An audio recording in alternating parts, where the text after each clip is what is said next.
এই যে দাঁড়ান, একদম নড়বেন না। জি, আমি তো। কথা কম। জানেন এই জায়গায় গাড়ি থামানো নিষেধ। ইউনিফর্ম দেখলেই অজুহাত দাঁড় করাবেন। ভাবছেন কাজে দেবে? ম্যাডাম 2 মিনিটের জন্যই। ম্যাডাম না, অফিসার আরিশা।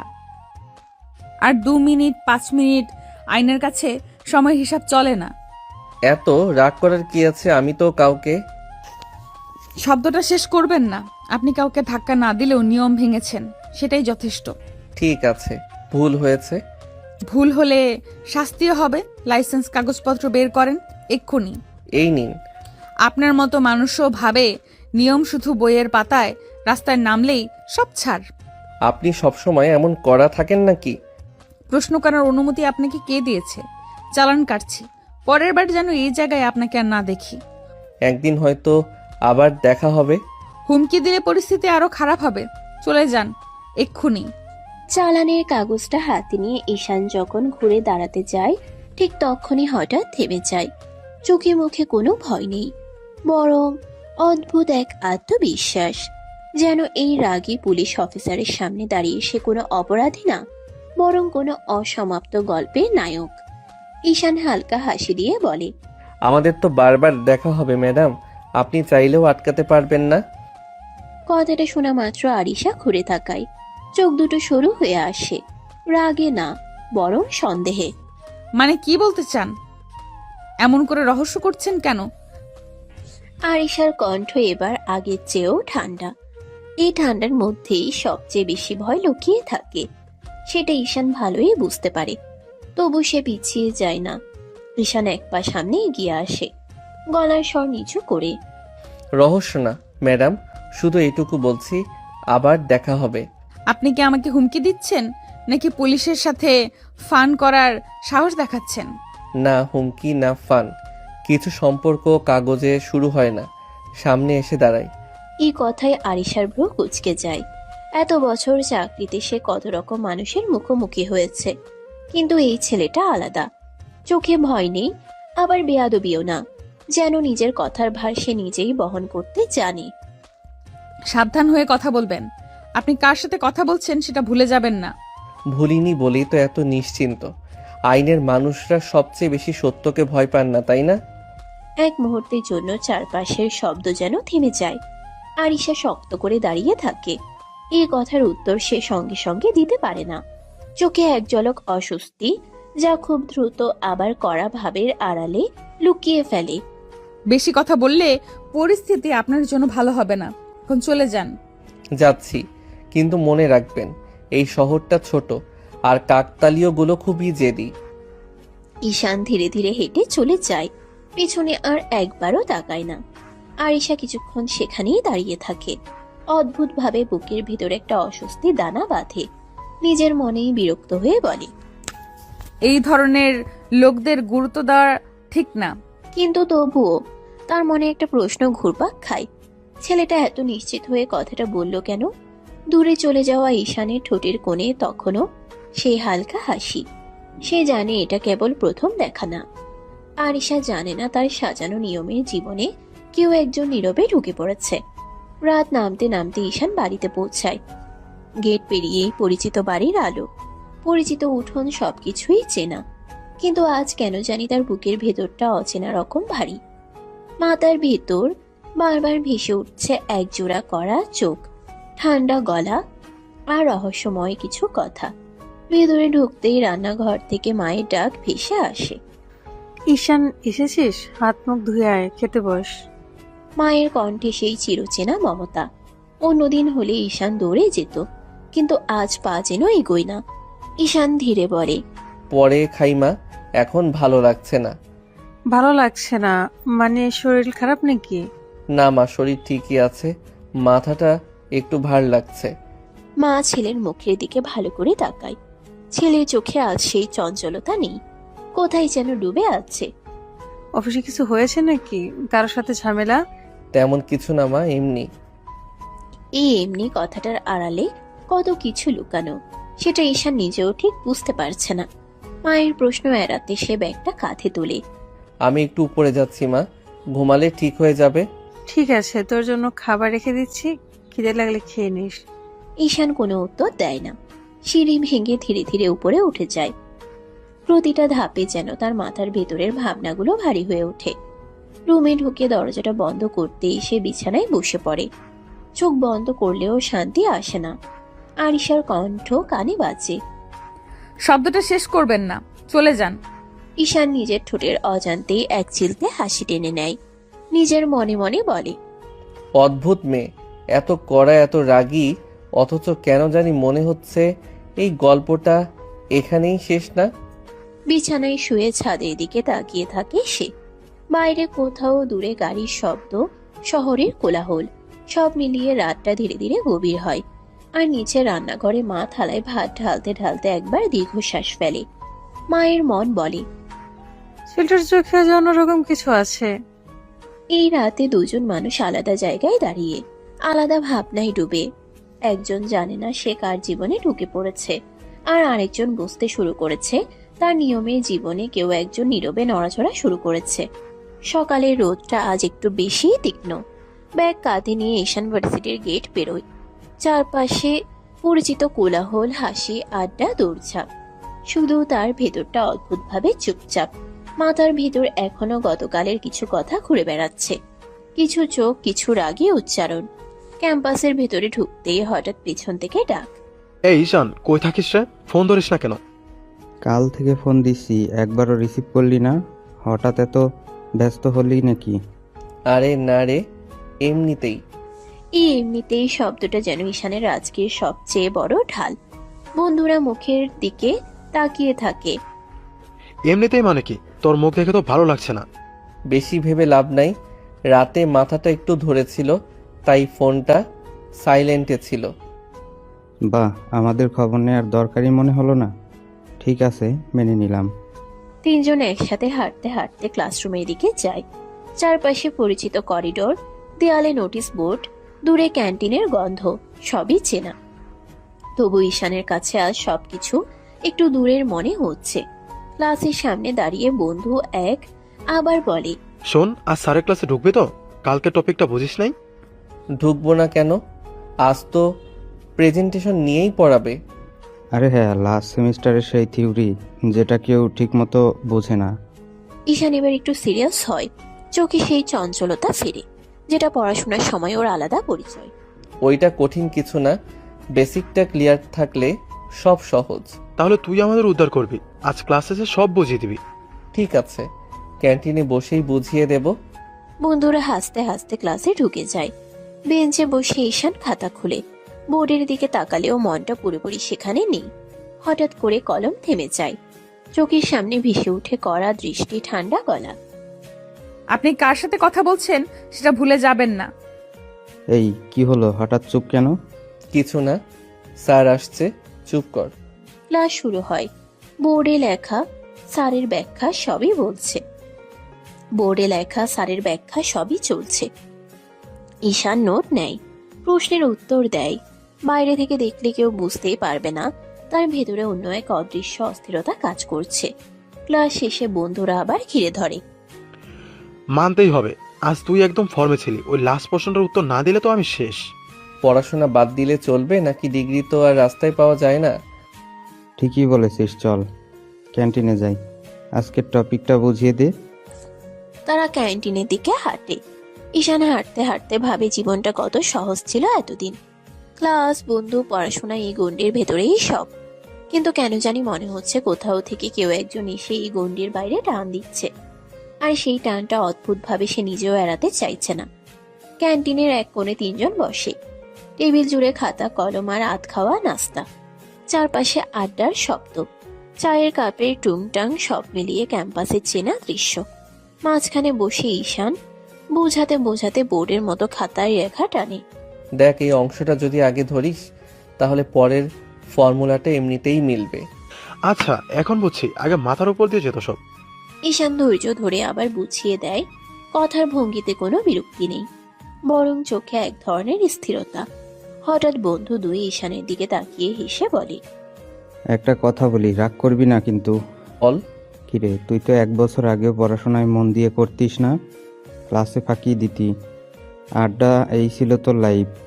হঠাৎ কি এমন দেখলি যে একদম বদলে গেছিস? কথাটা শুনে ঈশানের হাতের কলম থেমে যায়। সে কয়েক সেকেন্ড চুপ থাকে, চোখ নামিয়ে খাতার পাতায় তাকায়, যেন ভেতরের কথাগুলো গুছিয়ে নিচ্ছে। তারপর ধীরে ধীরে মাথা তুলে বলে, মানুষের একটা সময় আসে যখন সে বুঝতে শেখে সবকিছু হালকাভাবে নিলে জীবন হালকা থাকে না। বাহ, আজকাল দার্শনিক হয়ে যাচ্ছিস দেখছি। দার্শনিক না, বাস্তববাদী। চারপাশের শব্দ যেন একটু দূরে সরে যায়। ঈশানের কণ্ঠে এবার এক ধরনের দৃঢ়তা। জীবনের লক্ষ্যে পৌঁছাতে পড়াশোনা সবার আগে। আমি বুঝে গেছি শর্টকাটে খুব দূরে যাওয়া যায় না, তাই আমি সেই পথটাই বেছে নিয়েছি। হঠাৎ এত বড় সিদ্ধান্তের পেছনে কোনো কারণ আছে নাকি? এক মুহূর্তের জন্য ঈশানের চোখে ভেসে ওঠে কিছু তিক্ত অতীত। ঈশানের গলা ধরে আসে। সে দ্রুতই নিজেকে সামলে নেয়। কারণ থাকতেই পারে, কিন্তু সব কারণ সবাইকেই বলতে নেই। যাই হোক, ভালো দেখেই তো যাচ্ছিস, আমাদেরও একটু টেনে তুলিস। সেটাই তো করছি। একসাথে থাকলে এগোনো সহজ হয়। তিনজন আবার পড়ায় মন দেয়। ঈশান বুঝাতে থাকে, বন্ধুরা মন দিয়ে শোনে। বাইরে থেকে দেখলে মনে হবে এটা নিছকই একদল ছাত্রের পড়াশোনা, কিন্তু ঈশানের ভেতরে তখন অন্য এক দৃশ্য। নিজের মনে এসে বলে, লক্ষ্য ঠিক না করলে কারোর সামনে দাঁড়ানো যায় না। বিকেলের আড্ডা শেষে ঈশান ভার্সিটির গেট পেরিয়ে বের হয়। চারপাশে ছাত্রছাত্রীদের ভিড়, গাড়ির শব্দ, পরিচিত কোলাহল। সে একটু সামনে এগিয়েই হঠাৎ থেমে যায়। সামনের রাস্তায় উত্তেজনা। দুজন কনস্টেবল এক লোককে ধরে রেখেছে। লোকটা চেঁচাচ্ছে, হাত ছাড়ানোর চেষ্টা করছে। আর ঠিক মাঝখানে কড়া ভঙ্গিতে দাঁড়িয়ে আছে আরিশা। চোখে সেই চেনা আগুন, কণ্ঠে কোনো নরম ভাব নেই। চুপ করুন, আর একবার নড়াচড়া করলে অবস্থা খারাপ হবে। আসামিটা মরিয়া হয়ে হাত ছাড়াতে চাইছে। আরিশা এক ঝটকায় তার কলার চেপে ধরে। কতদার পাওয়ার আছে নাকি? এত জোর দেখাচ্ছেন কেন? এই কথাটা শোনা মাত্র ঈশানের ভেতরে কেমন যেন একটা অদ্ভুত সাহস জেগে ওঠে। সে আর দূরে দাঁড়িয়ে থাকে না, ধীরে ধীরে কাছে এসে বলে, বাবা মেয়ে হয়েও এত জোর হাতটা ধরেন, একটু হালকা করলে কি হয়? আরিশা চমকে তাকায়। চোখের সামনে ঈশান। এক মুহূর্ত চিনতে দেরি হয় না, ভ্রু দুটো আরো শক্ত হয়ে যায়। একটা খেয়ে দেখুন মিস্টার, কেমন লাগে। মার নয়, আদর পেতে চাই। কনস্টেবল দুজন পর্যন্ত একবার করে তাকায়। আরিশার চোখের রাগ মুহূর্তে দ্বিগুণ হয়। পুলিশের সাথে ফ্লার্ট, জেলে ভরে দেব কিন্তু। তাহলে তো দেখা আরো নিয়মিত হবে। আপনার কথাই তো ঠিক হলো। বেশি বুদ্ধি দেখাবেন না, আমি ডিউটিতে আছি। জানি আপনাকে ডিউটিতেই সবচেয়ে ভয়ঙ্কর লাগে। এক সেকেন্ডের জন্য দুজনের চোখে চোখ, চারপাশের শব্দ যেন মিলিয়ে যায়। তারপর আরিশা নিজেকে শক্ত করে নেয়। কনস্টেবল, আসামিকে গাড়িতে তুলুন। আসামিকে তুলে নেওয়া হয়। গাড়ি এগিয়ে যায়। আরিশা ঘুরে আবার ঈশানের দিকে তাকায়। আপনি এখান থেকে যান, নইলে সত্যিই ঝামেলায় পড়বেন। ঝামেলাই তো খুঁজছি, বলে বারবার আপনার সামনে পড়ছি কেন? আরিশা আর এক মুহূর্তও দাঁড়ায় না, কড়া পায়ে হেঁটে চলে যায়। ইউনিফর্মের ভেতরেও তার রাগ স্পষ্ট। ঈশান পেছনে দাঁড়িয়ে তাকিয়ে থাকে। টুটির কোণে ধীরে একটা হাসি ফুটে ওঠে। আরিশা দ্রুত পায়ে হাঁটছে। ডিউটির রেশ এখনো শরীরে, চোখে সেই চেনা করা ভাব। হঠাৎ পেছন থেকে দৌড়ে আসার শব্দ। এই যে, দাঁড়ান। আরিশা থামে না। ঈশান আরো কাছে এসে হাঁটতে হাঁটতেই বলে, বাইরে তো এত রাগী, ভিতরে কেমন আপনি? এই কথায় আরিশা হঠাৎ থেমে যায়। ধীরে ঘুরে তাকায়, চোখে আগুনের ঝিলিক। ভেতরে খাবার, আপনি নিয়ে কি করবেন? জানার ইচ্ছে আছে বলেই তো মানুষ বাইরে একরকম ভিতরে আরেক রকম হয়। আরিশা ঠোঁট চেপে ধরে। এই ছেলেটা সীমা বোঝে না, নাকি বুঝেও ভাঙছে তা সে ধরতে পারছে না। বেশি ব্যক্তিগত প্রশ্ন করছেন, এটা ভালো লক্ষণ না। আচ্ছা, ব্যক্তিগতই যদি বলি, স্বামীকে খুব আদর করেন? আপনাকে বলবো কেন? আপনি কে আমার? গলা উঁচু না, কিন্তু প্রতিটা শব্দ কাটার মতো ধার। আশপাশের দু একজন তাকিয়ে দেখে। ঈশান অবশ্য এক চুলো বিচলিত না। ঠিকই তো, আমি তো এখনো কেউ না, তবু জানার ইচ্ছে আছে। কোন সাহসে পুলিশ অফিসারের ব্যক্তিগত জীবন নিয়ে কথা বলেন? সাহস না, কৌতূহল। বাইরে এত কঠিন, ভিতরে কি একটু নরম না? এই প্রশ্নে আরিশা চুপ করে যায়। এক সেকেন্ডের জন্য তার চোখে একটা অদ্ভুত ছায়া খেলে যায়। খুব দ্রুত আবার কড়া ভাব ফিরে আসে। আপনার কৌতূহল ভুল জায়গায় যাচ্ছে, এই রাস্তা ছেড়ে দিন। রাস্তা তো ছেড়ে দেব, কিন্তু প্রশ্নটা রেখে যাব। আর একবার এমন কথা বললে আইনের ভাষায় উত্তর দেব। সেটাও মেনে নেব, কিন্তু একদিন আপনি নিজেই উত্তর দেবেন। আরিশা আর কথা বাড়ায় না, সোজা সামনে হাঁটতে শুরু করে। পিছনে আর তাকায় না। ঈশান দাঁড়িয়ে থাকে। তার চোখে আজ আর দুষ্টুমি না, বরং এক ধরনের স্থির সিদ্ধান্ত। নিজের মনে বলে, বাইরে যতই কঠিন হোক, ভিতরে কিছু না থাকলে মানুষ এমন চোখে তাকায় না।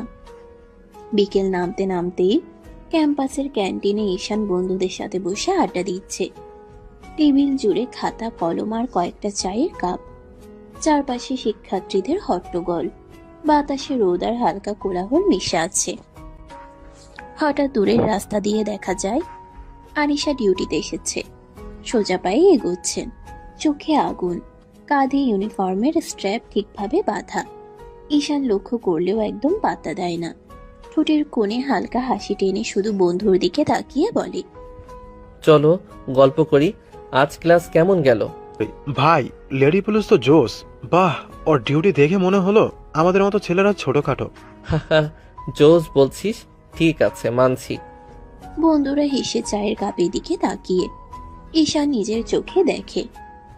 আরিশ একটু দূরে দাঁড়িয়ে চারপাশ নজর রাখছে। ভিতরে রাগ, বাহিরে কর্তৃত্ব। সেই মিলনই তার চোখে আজও অদ্ভুতভাবে আকর্ষণীয়। ভাই, ওর চোখে আগুন, বডি ল্যাঙ্গুয়েজ সব মিলিয়ে ফাটাফাটি। তুই বলতি না এই শহরে সব পুলিশ এত রাগী হয়? সবাই না, কিছু মানুষ আছে যারা ইউনিফর্মের ভেতরেও আগুন লুকিয়ে রাখে। আরিশা এবার পাশের টেবিলের দিকে তাকায়, চুপচাপ। ঈশান চোখ ফেরায় না। কিছুক্ষণ তারা একে অপরকে মাত্র নজরে ধরেই যায়। ভাই দেখেছিস, ও হেঁটে চলে গেল। এই শহরের সব লেডি পুলিশও যদি এমন হয়। হ্যাঁ, কিন্তু দেখো, কিছু মানুষ শুধু পেশাই কঠিন, ভিতরে অন্য কেউ থাকতে পারে, সেটা খুঁজে বের করতে হয়। বন্ধুরা কিছু বলতে পারল না। আরিশা চলে গেলেও তার উপস্থিতি পুরো ক্যান্টিনে একটা অদ্ভুত ছাপ রেখে গেল। ঈশান আবার চায়ের কাপ হাতে নিয়ে ধীরে হাসে। নিজেই মনে মনে বলে, রাগী ম্যাডাম, তুমি যতই বাইরে কঠোর হও, কি আমি একদিন দেখতে চাই। ক্যান্টিনের বিকেলটা ধীরে ধীরে গড়িয়ে যায়। বন্ধুরা আড্ডায় ব্যস্ত, কিন্তু ঈশানের মন সবসময় সেখানে। আরিশার চোখ, তার আগুন, তার শক্তি। রাত নামে। ঈশানের বাড়িতে ডাইনিং টেবিল সাজানো, হালকা আলো, ধোঁয়া ওঠা ভাতের গন্ধ আর ভাজি ডাল, সব মিলিয়ে পরিচিত পারিবারিক দৃশ্য। ঈশান খাবারের পাত্র হাতে টেবিলের দিকে বসে। মা একটু হাসি দিয়ে সালাদ সাজাচ্ছেন। বাবা নীরব বসে, চোখে কাগজ, হালকা ধূমপানের ছাপ। খাবার শুরু হতেই বাবা হালকা কণ্ঠে প্রশ্ন তোলেন, পড়াশোনা কেমন চলছে? ভালো বাবা। বাবার চোখে সন্তুষ্টির ছাপ। তবে সে জানে শুধু পড়াশোনা যথেষ্ট নয়। বাবা একটু কড়া ভঙ্গিতে যোগ করেন, এবার দায়িত্ব নিতে শেখো, কয়দিন পরে বউ করে আসবে। ঈশানের ভেতরে এক অদ্ভুত উত্তেজনা জেগে ওঠে। বাবা শুধু ভবিষ্যতের জন্য আগ্রহী, কিন্তু ঈশান জানে এই দায়িত্ব মানে শুধু পড়াশোনা বা কাজ নয়, একটা নতুন জীবন। সব করব বাবা। হ্যাঁ ঈশান, কিন্তু মনে রেখো, দায়িত্ব মানে শুধু কঠিন কাজ নয়, ভালোবেসেও শিখতে হয়। এটা মানুষকে বুঝতে হবে, সময় দিতে হবে। হ্যাঁ মা, মনে রাখবো। মায়ের কথায় ঈশানের চোখে অদ্ভুত দৃঢ়তা ফুটে ওঠে। সে জানে ভবিষ্যতের প্রতিটা পদক্ষেপই এখন গুরুত্বপূর্ণ। পড়াশোনার দায়িত্ব, সম্পর্ক, সব মিলিয়ে সে নতুন এক অধ্যায়ের দিকে এগোচ্ছে। ঠিক আছে, খেয়ে নাও। পড়াশোনা সামলাতে হবে তো। সামলে নিব বাবা। রাতে খাবারের আড্ডা শেষ হয়। ঈশান নিজের ঘরে উঠে বসে। চোখ বন্ধ করেও ভাবনা থামে না। রাত গভীর, ঘরের আলো ম্লান, শুধু টেবিল ল্যাম্প চলছে। ঈশান বই খুলে কিছুক্ষণ পড়েছে, কিন্তু মন আর চোখ কোথাও ধরে না। হঠাৎ মোবাইল ফোনের স্ক্রিন জ্বলজ্বল করে। নামটা দেখে হালকা হাসি ফোটে তার ঠোঁটে। হ্যালো ভাই। ঈশান, কেমন আছিস? ঠিক আছি, তুমি কেমন? ভালো। জানিস জিশানের জন্মদিন কাল? হ্যাঁ, কি প্ল্যান করছিস? সারপ্রাইজ পার্টি দিব, তুই আসবি তো? সব আয়োজন আমরা আগে থেকে ঠিক করেছি। ঈশানের চোখে আনন্দের ঝিলিক। দীর্ঘদিন বন্ধুরা মিলে হেসে খেলে গল্প করে, এমন মুহূর্তগুলোই সব থেকে মধুর। ভালোই হলো। ঠিক আছে, আমি আসছি। পারফেক্ট, সকলে অপেক্ষা করছে। খাবার, গান, সাজসজ্জা সব মিলিয়ে আমরা বানাবো দারুণ কিছু। জানি আমি সময় মতো চলে আসব। আমি ঠিক সময় মতো চলে আসব। বন্ধুরা, হাসি, গান, আনন্দ, কিছুক্ষণের জন্য সব কঠিন চিন্তা দূরে সরিয়ে রাখার সব সময়। ঘড়ির কাঁটা এগোচ্ছে, রাতের নীরবতা ভাঙছে না। ঈশান বইটি বন্ধ করে নিজের বিছানায় শুয়ে থাকে। মনে বারবার বাজছে কাল জিসানের জন্মদিন, সারপ্রাইজ, বন্ধুত্ব, আনন্দ আর এক নতুন গল্প শুরু হতে যাচ্ছে। রাত গভীর, চাঁদ হালকা আলো ছড়িয়ে দিয়েছে মাঠের উপর। ঘাসে শিশির ঝরছে, বাতাসে ঘ্রাণ মিশেছে ফুলের এবং পুরীর। ঈশান এবং তার কয়েকজন বন্ধু ছোট্ট মাঠের মধ্যে এক কোণে বসে আছে। হাতে লাইট, ব্যাগে কেক, সজ্জার জন্য রঙিন ব্যানার, সব প্রস্তুত। ঠিক আছে সবাই, সব ঠিকঠাক আছে তো?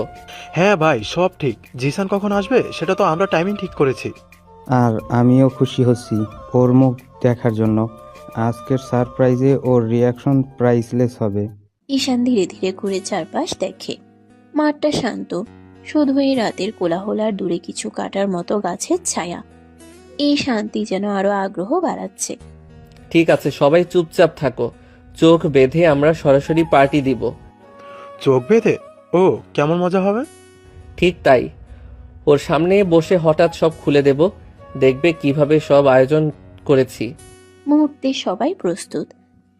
ব্যানার টাঙানো, লাইট জ্বালানো, কেক টেবিলে সাজানো। ঈশানের চোখে ছোট্ট হাসি। চারপাশের অন্ধকার যেন উজ্জ্বল হয়ে উঠছে এক নতুন আনন্দের জন্য। দূরে জিসানকে দেখে ওরা গিয়ে চোখ বেঁধে দিল। জিসান ধীরে ধীরে হাসে। সে কোনো কিছু বুঝতে পারছে না।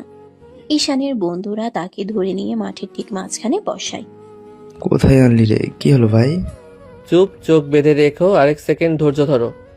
মুহূর্তটি উত্তেজনায় ভরে যায়। সব বন্ধু নিজ নিজ অবস্থান নিলে ঈশানের কণ্ঠ নরম কিন্তু ধৈর্যপূর্ণ। এবার চোখ খুলো। জিসান চোখ খুলে। চোখের সামনে সব সাজানো ব্যানার, লাইট জ্বলছে, কেক সাজানো, বন্ধুরা হাসছে।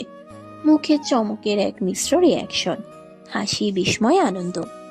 বাহ, এটা কি হলো? সবাই ধন্যবাদ। ওরে বাবা।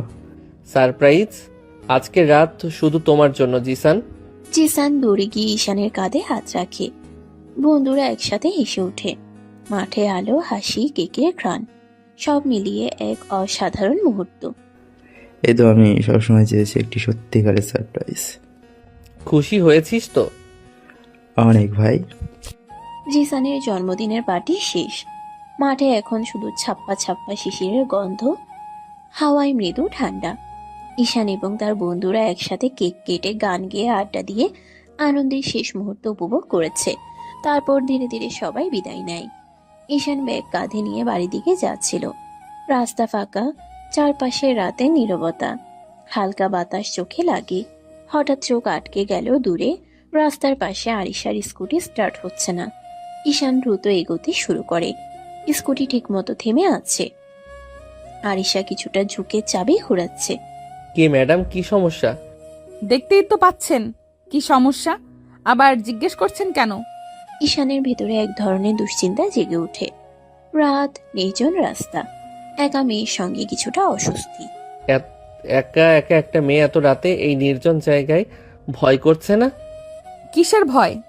যদি এখন কিছু হয়ে যায়? আরিশার চোখে অদ্ভুত এক ঝিলিক। প্রথমবার কেউ তার রাগের ভেতর এমন সতর্কতা দেখালো। সে চুপ করে স্টার্ট ঘুরিয়ে আবার চেষ্টা করে। স্কুটি নড়াচড়া করে না। আমি নিজেই সামলে নেব, আপনি কেন চিন্তা করছেন? কারণ আমি এমন সময়ে কাউকে সমস্যার মধ্যে দেখতে পারি না। ঈশানের কণ্ঠে শুধু উদ্বেগ, কোনো ডর নেই। আরিশা কিছুক্ষণ চুপ, তারপর হালকা করে কণ্ঠ নিচু করে বলে, ঠিক আছে, ধন্যবাদ, ভীত হইনি আমি। যদি একটু সাহায্য লাগে আমি আছি। রাতে নির্জন রাস্তা, বাতাসে শিশিরের ঠান্ডা ছোঁয়া, চারপাশে শুধু অন্ধকার, হালকা বাতাসের শব্দ। ঈশান স্কুটি পাশে রেখে আরিশার দিকে ধীরে এগিয়ে আসে। ঈশান হালকা হাসি দিয়ে কানের কাছে ফিসফিস করে বলে, দুজন এই নির্জন জায়গায় কেমন ফিল হচ্ছে ম্যাডাম? দূরে সরুন। ঈশান চোখের কৌতূহল আর চোখের কোণে ছোট্ট এক বাঁকা ঈশানের চোখে কৌতূহল আর চোখের কোণে ছোট্ট এক বাঁকা হাসি। সে হঠাৎ করে আরিশার হাত ধরে ধীরে কাছে টানে। ঈশান হালকা হাসি দিয়ে গলায় মুখ ডুবিয়ে বলে, আপনি তো সাহসী, তাহলে কাঁপছেন কেন? ঈশান সীমার বাইরে যাওয়ার চেষ্টা করলে চুপ করে ফিল করুন ম্যাম।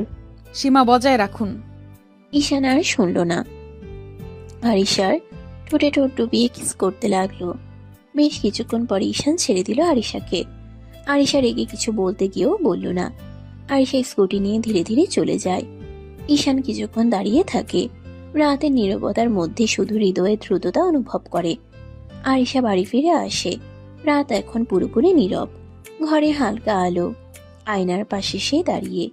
ভিতরে মনটা অচেনা উত্তেজনায় ভরা। রাগ আর দ্বন্দ্বের মিশ্রণ।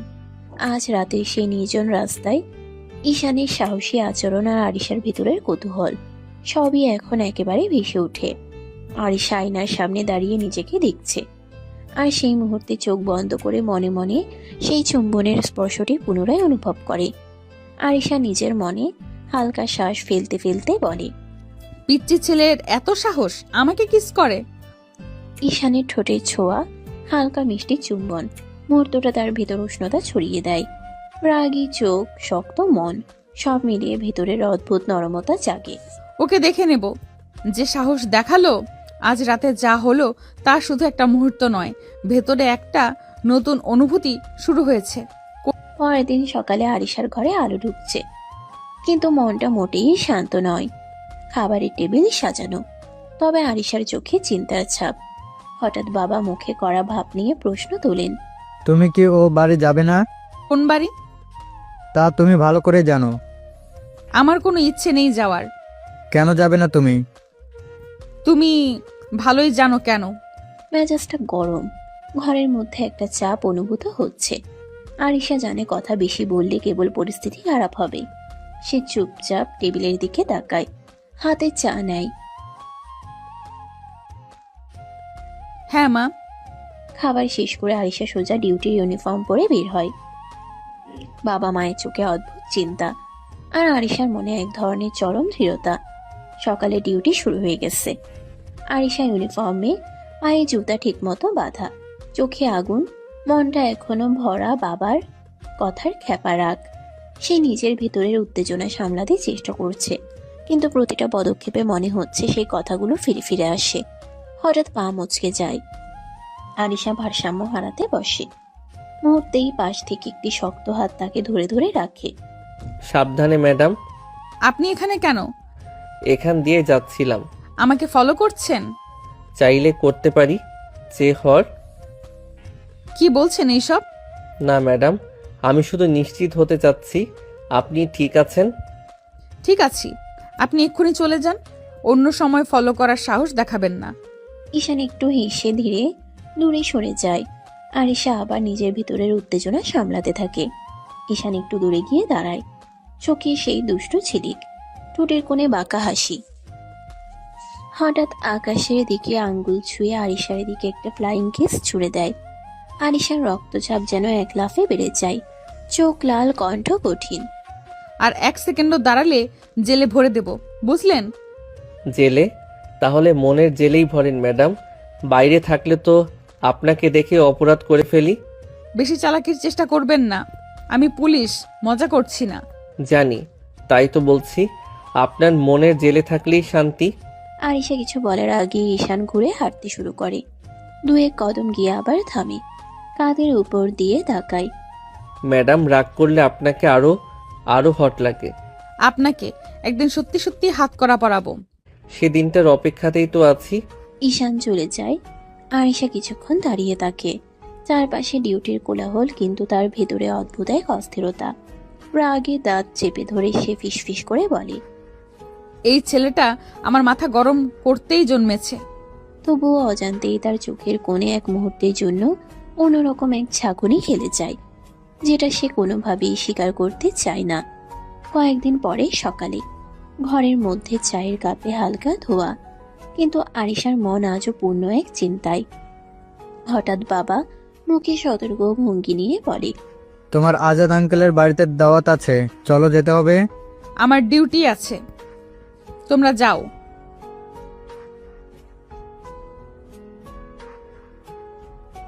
পরে যাব, তোমরা যাও, আমি ডিউটিতে থাকবো।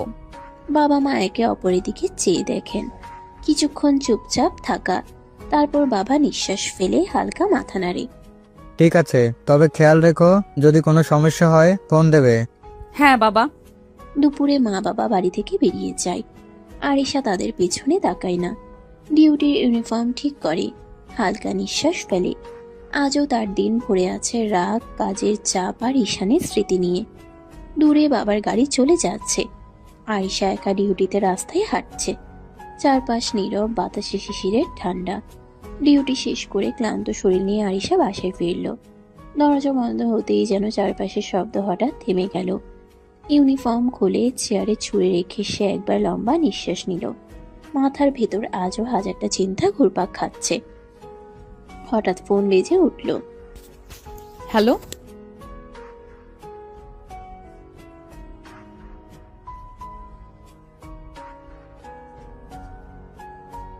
কেন পারবো না? আমি কি ছোট বাচ্চা নাকি?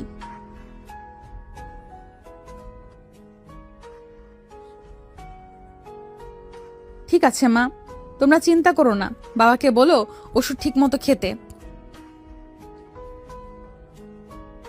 হ্যাঁ, রাখছি।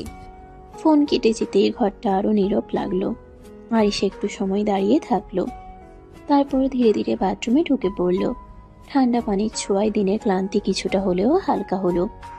আয়নার সামনে দাঁড়িয়ে নিজের চোখের দিকে তাকিয়ে সে ফিসফিস করে বলল, সারাদিন অন্যদের সামলাই, নিজেকে সামলানো সবচেয়ে কঠিন।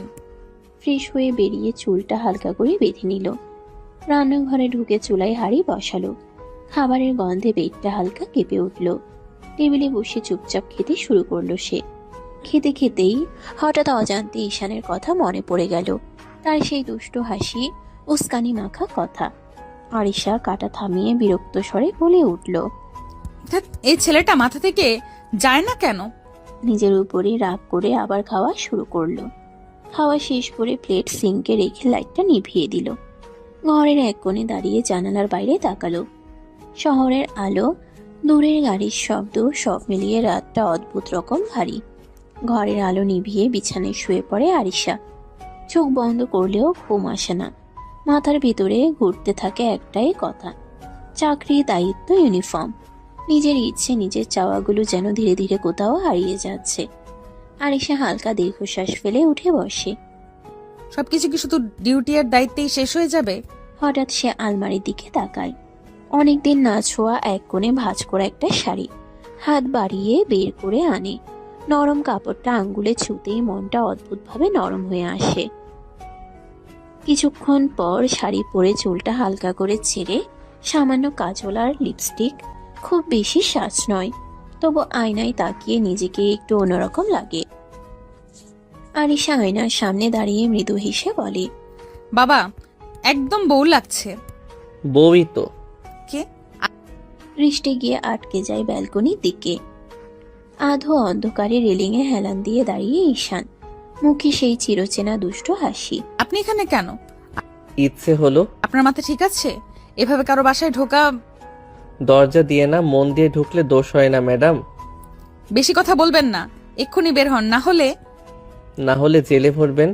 আজ কিন্তু ইউনিফর্ম নেই, আজ আপনি শুধু আরিশা। আরিশা কিছুক্ষণ চুপ করে থাকে। নিজের সাজানো প্রতিবিম্ব, সামনে দাঁড়ানো এই বেপরোয়া ছেলেটা, সব মিলিয়ে মুহূর্তটা অস্বস্তিকর, তবু অদ্ভুতভাবে থামিয়ে দেয় সময়। এই বাড়ি ছেড়ে যান ঈশান। আপনি যখন হাসেন, এই রাগী পুলিশ আপুটা থাকে না, তখন আপনি শুধু ভীষণ সুন্দর। চলে যান, আমি বাড়িতে একা, কেউ দেখলে খারাপ হবে।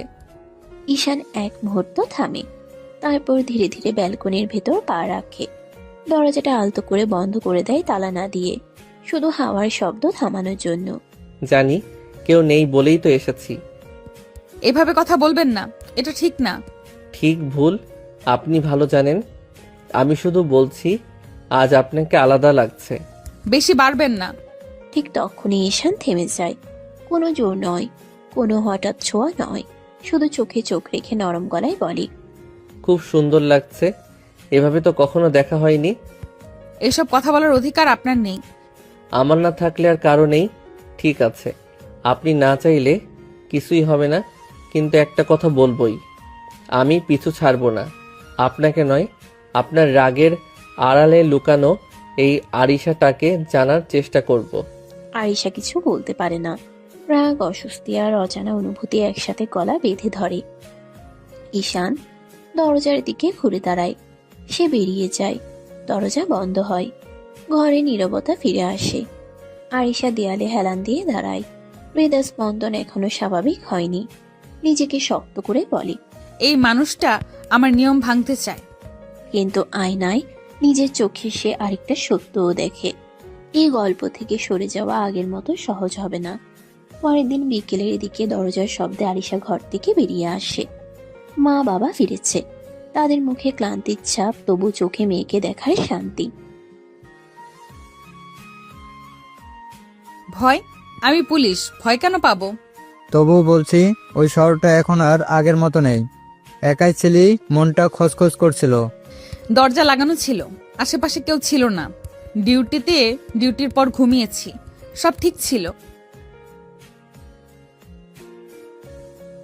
হ্যাঁ মা, রান্না করা ছিল, গরম করে খেয়েছি। এই তো আমার মেয়ে নিজের খেয়াল নিজেই রাখতে পারে।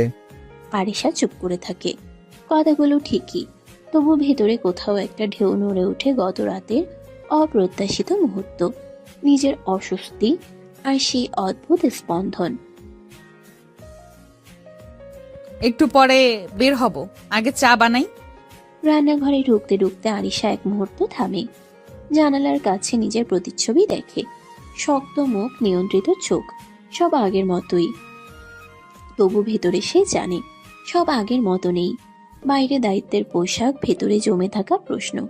আরিশার দিন আবার শুরু হয়, কিন্তু গত রাতের ছায়া আজও তার পিছু ছাড়ে না। থানার ভেতর সকালটা ব্যস্ত। ফোনের রিং, কাগজের শব্দ, ডিউটি অফিসারের হাঁক ডাক, সব মিলিয়ে চেনা কোলাহল। আরিশা নিজের চেয়ারে বসে ফাইল উল্টাচ্ছে, তবু চোখের সামনে শব্দগুলো ভেসে উঠছে। মনটা কোথাও আটকে আছে। কলমটা হঠাৎ থেমে যায়। আরিশা চেয়ারের পেছনে হেলান দেয়, চোখ দুটো কিছুক্ষণ বন্ধ করে। ঈশান, কাল এত কাছে আসলে কেন? তার ভ্রু কুঁচকে যায়। ঈশানের মুখটা চোখের সামনে ভেসে ওঠে, নির্ভীক দৃষ্টি, অদ্ভুত আত্মবিশ্বাস। আগে তো এমন করতো না, হাসি ঠাট্টা করতো ঠিকই, কিন্তু সীমা জানতো। তাহলে কাল হঠাৎ কেন কেন ওইভাবে কথা বলল? কেন এতটা নিশ্চিত ছিল? আরিশা নিজের উপরই বিরক্ত হয়। একজন পুলিশ অফিসার হয়ে এসব ভাবা তার পছন্দ নয়। সে নিজেকে শক্ত করার চেষ্টা করে। না, আমি ভুল ভাবছি। হয়তো ওর স্বভাবটাই এমন, বেপরোয়া, বাড়াবাড়ি করা। যদি শুধু দুষ্টুমি হতো, তাহলে চোখে ওই জিদটা কেন ছিল? একজন কনস্টেবল ফাইল দিতে এলে আরিশা দ্রুত স্বাভাবিক হয়ে যায়। ফাইলটা রেখে যান। কনস্টেবল চলে গেলে আবার নীরবতা। আরিশা জানালার বাইরে তাকায়। রাস্তায় মানুষ চলছে, গাড়ির শব্দ ভেসে আসছে। আমি আমার কাজে মন দেব, কারো হঠাৎ আসা যাওয়ায় আমি বদলাবো না। তবু বুকের ভেতর অজান্তেই একটা অস্বস্তি জমে থাকে, কারণ সে জানে এই প্রশ্নগুলোর উত্তর সে এখনো নিজেকেও দিতে পারেনি। থানার ঘড়িতে সময় এগোয়, কিন্তু আরিশার ভেতরের দ্বিধা ঠিক সেখানেই দাঁড়িয়ে থাকে। থানায় কাজ শেষ করে আরিশা ডিউটির জন্য একটু দূরের এলাকায় রওনা দেয়। সাথে আছে আরেকজন অফিসার। সরকারি গাড়িতে বসে তারা রুট আর কাজের কথা বলতে বলতে এগোয়। আজ এলাকাটা বেশ শান্ত মনে হচ্ছে। শান্ত থাকলেই ভালো, ঝামেলা কম করলে কাজটা গুছিয়ে করা যায়। গাড়ি থেকে নেমে তারা হাঁটতে শুরু করে। ডিউটির মাঝে দু একটা হালকা কথা, অফিসের গল্প। আরিশার মুখে আজ অচেনা একটা স্বাভাবিক হাসি। সে হাসিটা সে খুব কমই দেখায়। আজ আপনাকে বেশ ফ্রেশ লাগছে। ডিউটি ভালো, গেলে মনটাও ভালো থাকে। এই দৃশ্যটা দূর থেকে দেখছে আরেকজন। রাস্তার ওপাশে দাঁড়িয়ে ঈশান, চোখ দুটো স্থির, মুখ শক্ত। আরিশার হাসিটা তার চোখে যেন কাটার মতো বিধে। ওর মুখে এই হাসি আমার সামনে তো কখনো হাসে না। এই অফিসারের সাথে এত হাসি কেন? আমাকে দেখলে তো আগুন হয়ে যায়। আরিশা কথা বলতে বলতে একবার ঘুরে তাকায়, চোখের কোণে ঈশানের উপস্থিতি টের পায়। মুহূর্তের জন্য হাসিটা থেমে যায়, কিন্তু সে কিছুই প্রকাশ করে না। আবার স্বাভাবিক হয়ে কাজে মন দেয়। ঈশান সেটা লক্ষ্য করে আরো চুপসে যায়। ঠিক আছে, হাসি আজ অন্যদের জন্য, কিন্তু এই হাসির মানে আমি বুঝে নেব। আরিশা আর সেই অফিসার ডিউটির কাজে ব্যস্ত। হঠাৎ অফিসারের ফোন বেজে ওঠে। আপনি একটু দাঁড়ান, কলটা রিসিভ করে আসছি। আরিশা মাথা নাড়ে। অফিসার কয়েক কদম দূরে সরে যায়। ঠিক সেই মুহূর্তে একটা হাত হঠাৎ আরিশার কবজি ধরে টানে। আরিশা চমকে গিয়ে এসে ঘুরে দাঁড়ায়। কি করছো? আড়ালের ছায়ায় ঈশান, চোখে চাপা রাগ, কণ্ঠ নিচু কিন্তু টান টান। ঈশান রেগে বলল, ওই অফিসারের সাথে এত হাসি কেন? ছাড়ো, আমি কার সাথে হাসবো, কার সাথে কথা বলবো ওটা আমার ব্যাপার, তোমার কি? আমার সামনে তো কখনো হাসেন না। কারণ আমি তোমার ইচ্ছে মতো চলি না। ঈশান আরেকটু কাছে আসে, এতটাই কাছে যে তার নিঃশ্বাস আরিশার কানে লাগে। সে কিস করে না, শুধু গলার খুব কাছে মুখ এনে ফিসফিস করে। আমার সামনে হাসুন, আমি দেখব, শুধু দেখব। আরিশার বুক ধক করে ওঠে, রাগে নয়, এ অপ্রত্যাশিত ঘনিষ্ঠতায়। সে নিজেকে সামলে এক পা পিছিয়ে যায়। সীমা ছাড়াবে না ঈশান, আমি ডিউটিতে আছি। ঠিক আছে, কিন্তু একটা কথা মনে রাখবেন, আপনার হাসি আমাকে অদ্ভুতভাবে জ্বালায়। এই বলে ঈশান সরে যায়। ঠিক তখনই অফিসার ফিরে আসে। চলুন কাজ শেষ করা যাক। আরিশা মাথা নাড়ে, মুখ শক্ত কিন্তু ভেতরে অস্থির ঢেউ। ডিউটি চলতে থাকে, কিন্তু আড়ালে সেই মুহূর্ত দুজনের মনেই গভীর দাগ কেটে যায়। রাত গভীর, ঘরের লাইটগুলো নিভে এসেছে, শুধু ড্রয়িং রুমে হালকা আলো জ্বলছে। আরিশা ডিউটি শেষে চুপচাপ বসে আছে, মুখে ক্লান্তি, চোখে একরাশ ভাবনা। হঠাৎ বাবা ধীরে এসে সামনে চেয়ারে বসেন। আর কতদিন এভাবে থাকবি আরিশা? এভাবে মানে? কাজ, ডিউটি, একা থাকা, মানুষ তো কথা বলে না মা, সমাজে কানাঘুষা থামে না। আমি মানুষের কথা ভাবি না বাবা। তুই না ভাবলো মানুষ ভাববে। আমরা তো এই সমাজে বাস করি, চাইলেও বাইরে থাকতে পারি না। আরিশা উঠে দাঁড়ায়, জানালার পাশে গিয়ে দাঁড়িয়ে বাইরে তাকায়। অন্ধকারে দূরের আলো ঝিলমিল করছে। সমাজের জন্য কি আমি নিজের জীবন থামিয়ে রাখবো? আমি কি শুধু মানুষ কি বলবে এই ভয়ে বাঁচবো? আমি তো শত্রু নই, আমি শুধু চাই তুই একটু শান্তি পা। শান্তি যদি নিজের মনের বিরুদ্ধে গিয়ে পাই, তাহলে সে শান্তি আমার চাই না বাবা। তোর মা বাবা হিসেবে দায়িত্ব আছে আমাদের। জানি, কিন্তু আমারও তো একটা মন আছে। আমি মনের বিরুদ্ধে কাজ করতে পারবো না। ঠিক আছে, ভাবিস শুধু একা একা সব বোঝা বইবি না। বাবা চলে যান। আরিশা একা দাঁড়িয়ে থাকে, বুকের ভেতর চাপা কষ্ট, তবু মাথা উঁচু। সমাজ, পরিবার আর নিজের ইচ্ছের মাঝখানে দাঁড়িয়ে আরিশা বুঝতে পারে এই লড়াইটা শুধু বাইরের নয়, সবচেয়ে কঠিন লড়াইটা তার নিজের ভেতরেই। গভীর রাত, ঘর নিস্তব্ধ, জানালার বাইরে হালকা বাতাসে পর্দা নড়ছে। আরিশা ঘুমোতে চেষ্টা করছে, কিন্তু মনটা অস্থির। ঠিক তখনই ব্যালকনির দিকে ক্ষীণ শব্দ। আরিশা চোখ খুলে উঠে বসে। কে? আরিশা চমকে উঠে বলে। ঈশান কোনো শব্দ করে না, আস্তে আস্তে আরো কাছে এগিয়ে আসে। ঈশান, প্রতিদিন এমন করো কেন? জানেন না কেন? আপনি কি বুঝতে পারেন না আমি কি চাই? এইসব ভণ্ডামি বাদ দাও। এভাবে আমার ঘরে আসা এটা ঠিক না। আমি ভণ্ড নই ম্যাডাম, আমি শুধু সৎ। দূরে থাকো। ঈশান তার খুব কাছে দাঁড়িয়ে আস্তে আস্তে গলায় মুখ ডুবিয়ে চুমু দিতে থাকে। আরিশা কেঁপে উঠল। ঈশান ফিসফিস করে বলল, আমি আপনাকে চাই ম্যাডাম। এই কথাটা বুঝতে এত কষ্ট কেন? প্লিজ ছাড়ো, এভাবে বলো না। ঠিক আছে, আপনি না চাইলে আমি এক কদমও বাড়াবো না, কিন্তু একটা কথা বলে চাই, আপনি যতটা শক্ত দেখান তার চেয়েও বেশি আপনি ভেতরে ভেঙে পড়েছেন। ঈশান ধীরে ব্যালকনির দিকে ফিরে যায়। আরিশা এখনো কাঁপছে। ঈশান তার ঠোঁটের দিকে তাকিয়ে এগিয়ে এসে ঠোঁটে ঠোঁট ডুবিয়ে কিস করতে লাগলো। আরিশা জামা খামচে ধরল। ঈশান ঠোঁট ছেড়ে বলল, ভয় পাবেন না, আমি চাপ দিতে আসিনি, আমি অপেক্ষা করতে পারি। ব্যালকনি দরজা দিয়ে এসে মিলিয়ে যায় অন্ধকারে। আরিশা চোখ খুলে বিছানার ধারে বসে পড়ে। বুকের ভেতর অদ্ভুত কাঁপুনি। সে নিজেকে জড়িয়ে ধরে ফিসফিস করে। কেন তুমি আমাকে এতটা নাড়িয়ে দিচ্ছ ঈশান?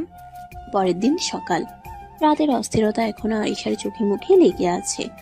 নাস্তার টেবিলে বসে বসে অন্যমনস্ক। বাবা খবরের কাগজ পড়ছে, মা রান্নাঘরে।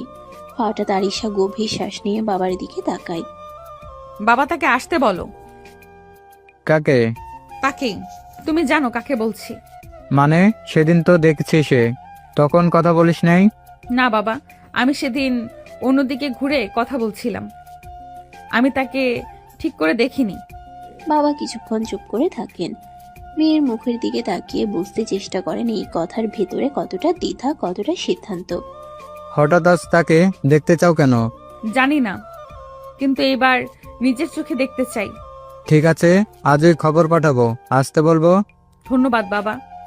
বাবা আবার খবরের কাগজে চোখ রাখেন, কিন্তু মনটা সেখানে নেই। আর আরিশা উঠে নিজের ঘরে চলে যায়। ঘরের দরজা বন্ধ করে আয়নার সামনে দাঁড়ায় সে। ইউনিফর্ম ঝোলানো, পাশে সাধারণ শাড়ি। নিজের চোখের দিকে তাকিয়ে ফিসফিস করে বলে, এবার আর পালাবো না, যা দেখার সামনে দাঁড়িয়ে দেখব। সকালটা ঘরের ভেতরেই অদ্ভুতভাবে উজ্জ্বল। রান্নাঘর থেকে ভাত, মাছ, মাংস সবকিছুর গন্ধ ভেসে আসছে। আরিশা জানে আজ সে ডিউটিতে যাচ্ছে না। মন অস্থির, চোখে অদ্ভুত আগ্রহ, আর কপালে হালকা চিন্তার রেখা। মা, এত রান্না কেন?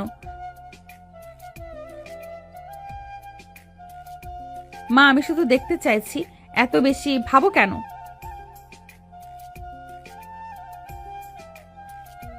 আরিশা কিছুক্ষণ চুপ করে থাকে। রান্নার গন্ধ, মায়ের কথা, সব মিলিয়ে মন যেন উষ্ণ হয়ে যায়। মা কি ঠিক বলছে? আমি কি সত্যিই আজ কিছুটা ভেঙে পড়বো? মা রান্না শেষ করে টেবিলে সাজাচ্ছেন। আরিশা পাশে দাঁড়িয়ে তাকায়, সবকিছু নিখুঁত। হঠাৎ মনে হয় এই স্নেহের মাঝে যে নিরাপত্তা আছে। রান্নাঘরের টেবিলে পাশে মা আরিশার দিকে ঘুরে তাকিয়ে বলেন, মা, এইসব পড়তে পারবো না।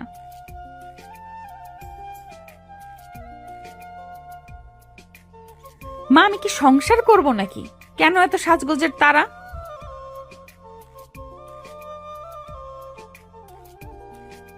আরিশা ঘরে ফিরে যায়।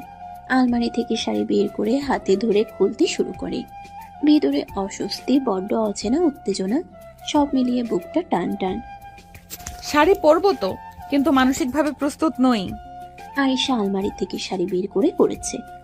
আয়নায় নিজের প্রতিচ্ছবি দেখে চোখে অল্প হাসি। এসব বলো না মা।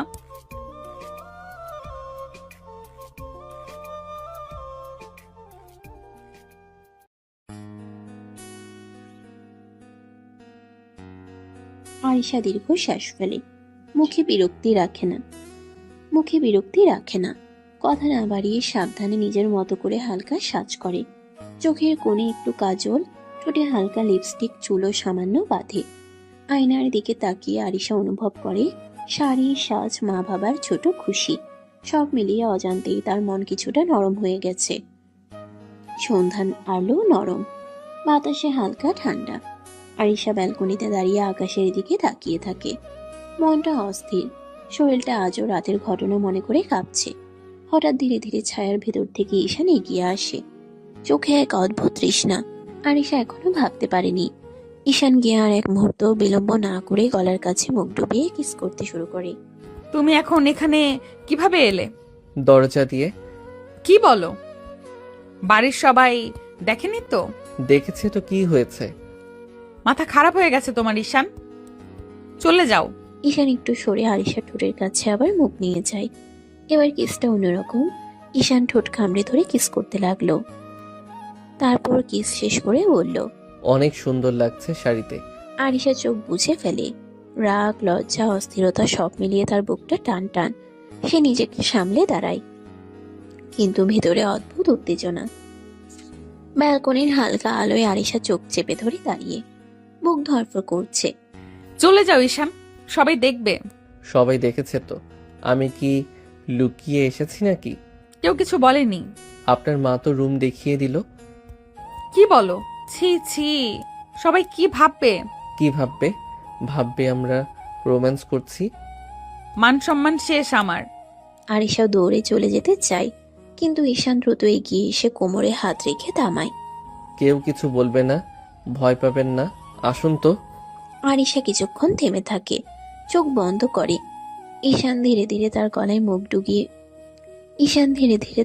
মুখ ডুবিয়ে আবার কিস করতে শুরু করে। আরিশার কণ্ঠ এবার নরম নয়, স্পষ্ট কাঁপুনি ধরা পড়ে। প্লিজ চলে যাও, একজন আসবে। কে আসবে আবার? তুমি যাও, এখন বলতে পারবো না। ঈশান ধীরে ধীরে কাছে আসে, হঠাৎ ঝুঁকে ঠোঁটে এক চুমু দিয়ে ফিসফিস করে বলে, না বললে যাব না। মাথা খারাপ নাকি? গুলি করে দেবো কিন্তু। করুন, বারণ করেছি নাকি? তুমি সিরিয়াস না ঈশান? এটা আমার বাড়ি, সম্মান আছে, মান সম্মান আছে।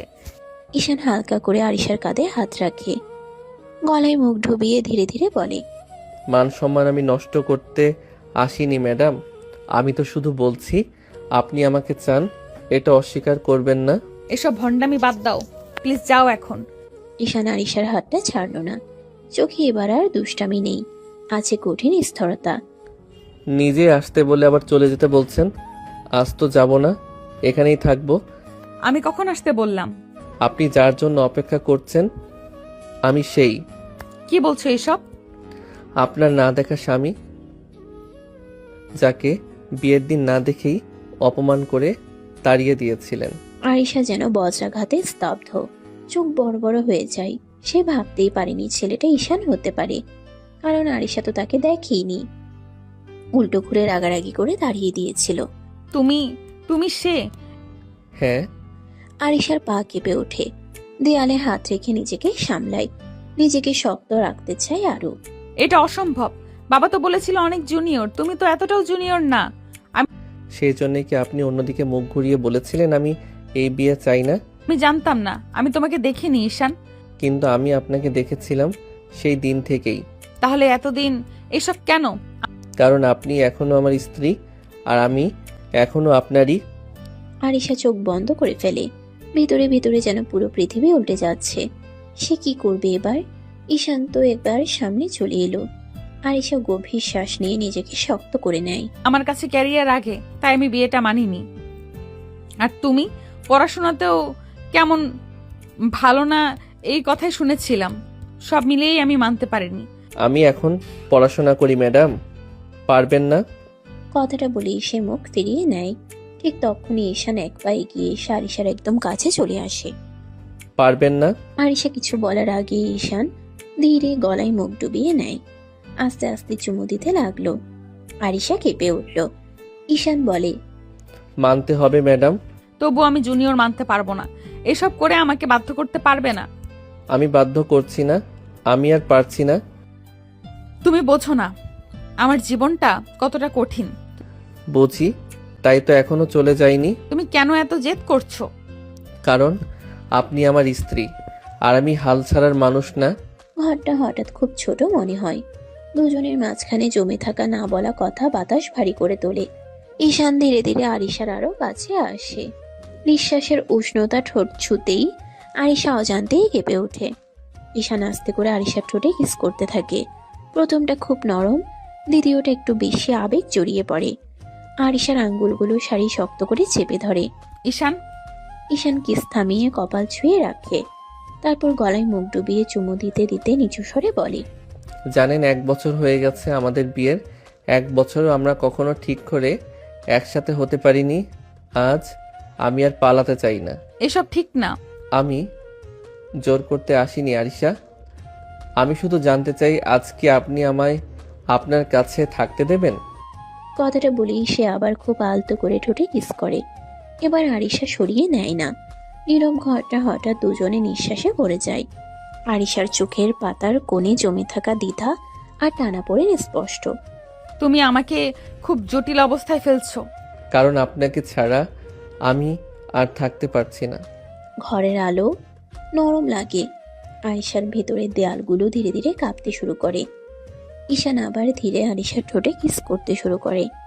ঘরের ভেতর নিঃশ্বাসের শব্দ ভারী হয়ে আসে। আরিশার চোখ বন্ধ, মাথার ভেতর সব এলোমেলো। ঠিক তখনই ঠক ঠক ঠক, দরজায় হালকা নখ। দুজনেই চমকে আলাদা হয়ে যায়। দরজার ওপাশ থেকে মায়ের কণ্ঠ,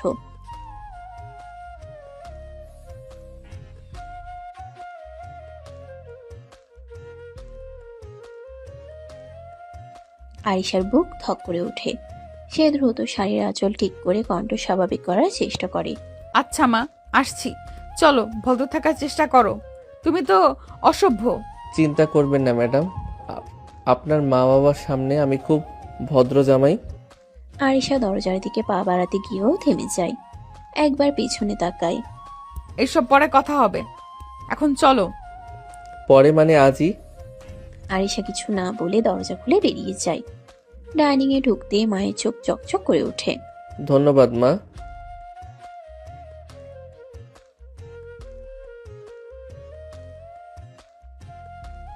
আরিশা চুপ করে প্লেটে ভাত নেয়। মাথা নিচু, মুখে কোনো কথা নেই। ঈশান মাঝে মধ্যে তাকায়। সে চোখে একরাশ নিশ্চয়তা, আরিশার চোখে দ্বিধা। মা হাসি মুখে বলে। আরিশার হাত কাঁপে।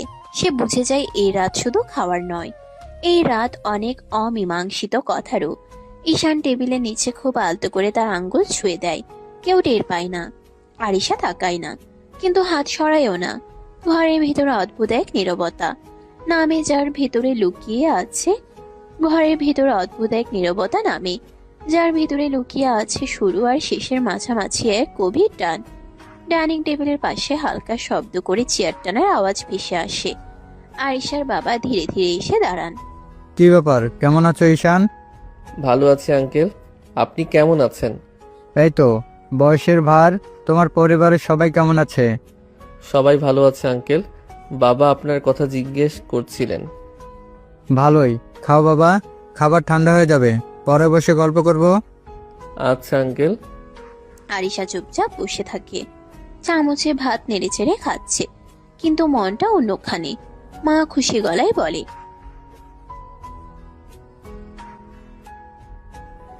ধন্যবাদ। চোকাচুকি হয় 1 সেকেন্ডের জন্য। আরিশা তাড়াতাড়ি দৃষ্টি সরিয়ে নেয়। বাবা খাবারের ফাঁকে আবার বলেন। অনেকদিন পর ঘরটা আবার ভরা লাগছে। ঈশান সম্মতি সুরে বলে। আমারও তাই মনে হচ্ছে আঙ্কেল। টেবিল জুড়ে স্বাভাবিক কথাবার্তা চলতে থাকে, কিন্তু আরিশা জানে এই স্বাভাবিকতা নিচে জমে আছে বহু না বলা প্রশ্ন। খাবার শেষে ঈশান গ্লাসটা নামিয়ে ধীরে উঠে দাঁড়ায়। কণ্ঠটা ভদ্র, কিন্তু ভেতরে অদ্ভুত টান। তাহলে আমি চলে যাই আজ? আজ না বাবা, তুমি জামাই মানুষ, আজ তো যেতে পারবে না। আঙ্কেল, এমনিতেই হঠাৎ আসা। এসব কথা চলবে না। জামাই শ্বশুর বাড়ির এলে নিয়ম আছে। আটকে রাখছো কেন বাবা? কারণ জামাই শ্বশুর বাড়ি থেকে রাতে যায় না। কথাটা শেষ হতেই ঘরে এক মুহূর্ত নীরবতা নেমে আসে। মায়ের মুখে চাপা হাসি।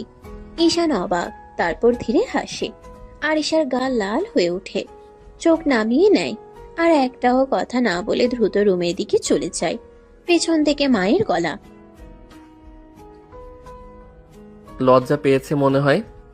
থাক, যাক, তুমি বসো বাবা, আজ এখানেই থাকবে। আচ্ছা আঙ্কেল।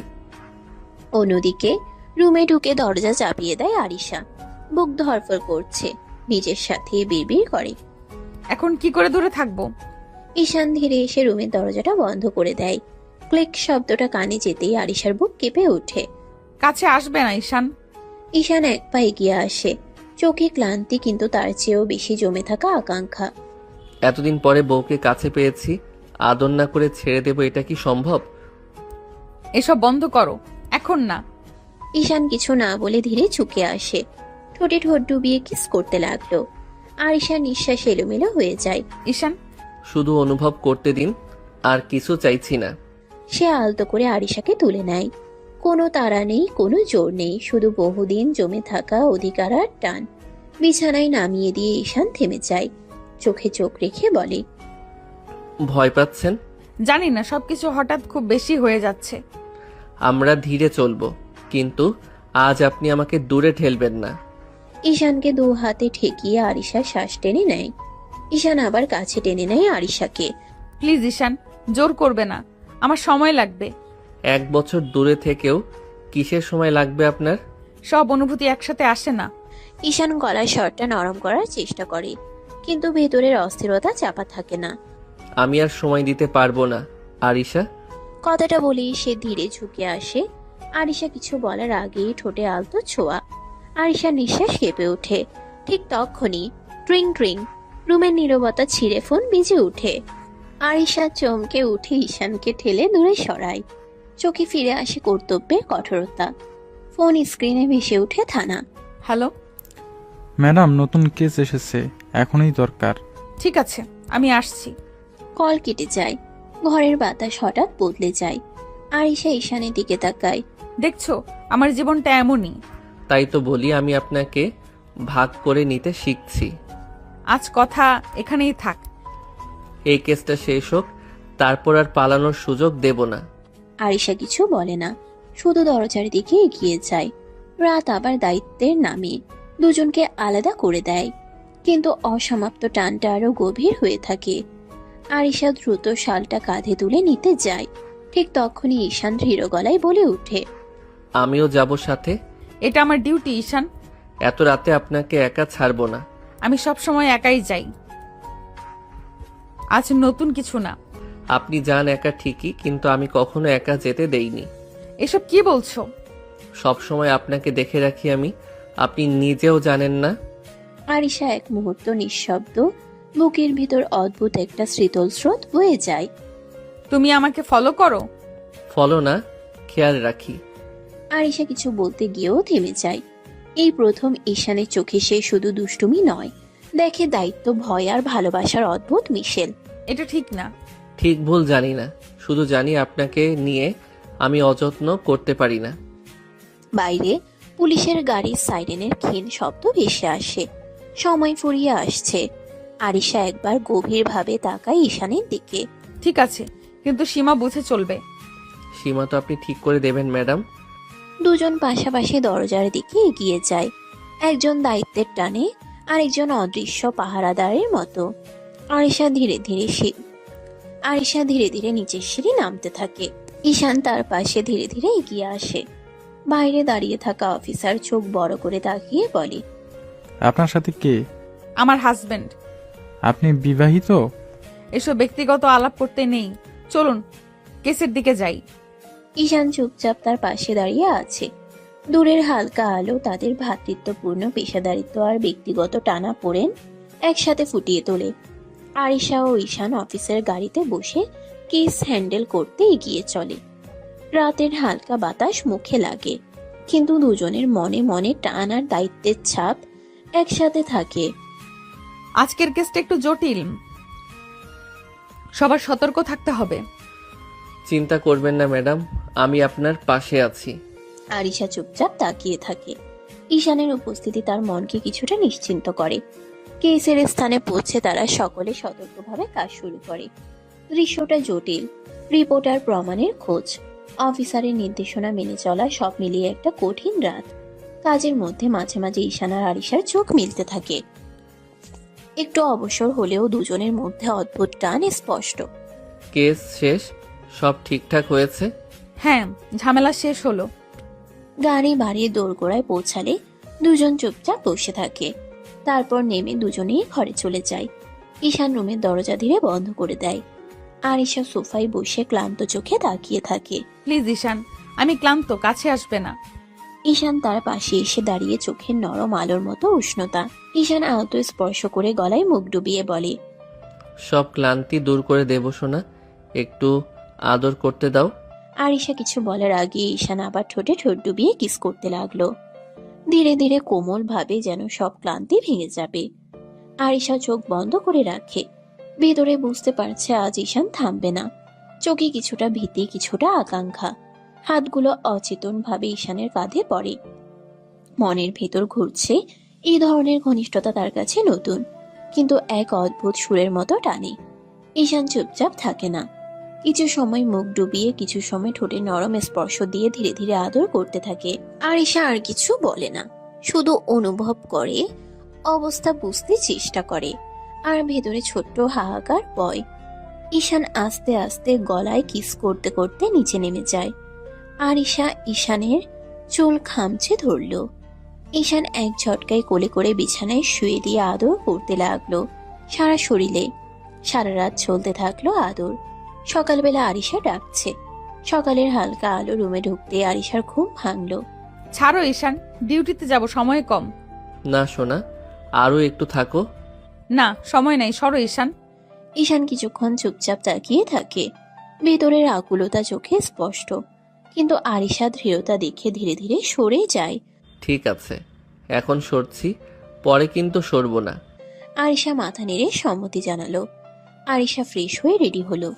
ঈশান ধীরে ধীরে রুমের পাশে দাঁড়িয়ে শেষবার চোখে চোখ রেখে বলল, ভালো থাকো, আমি তোমার জন্য অপেক্ষা করব।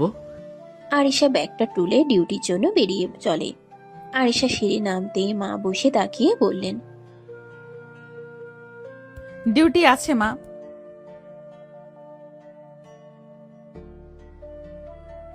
কাজ আছে মা, ডিউটি করতে হবে।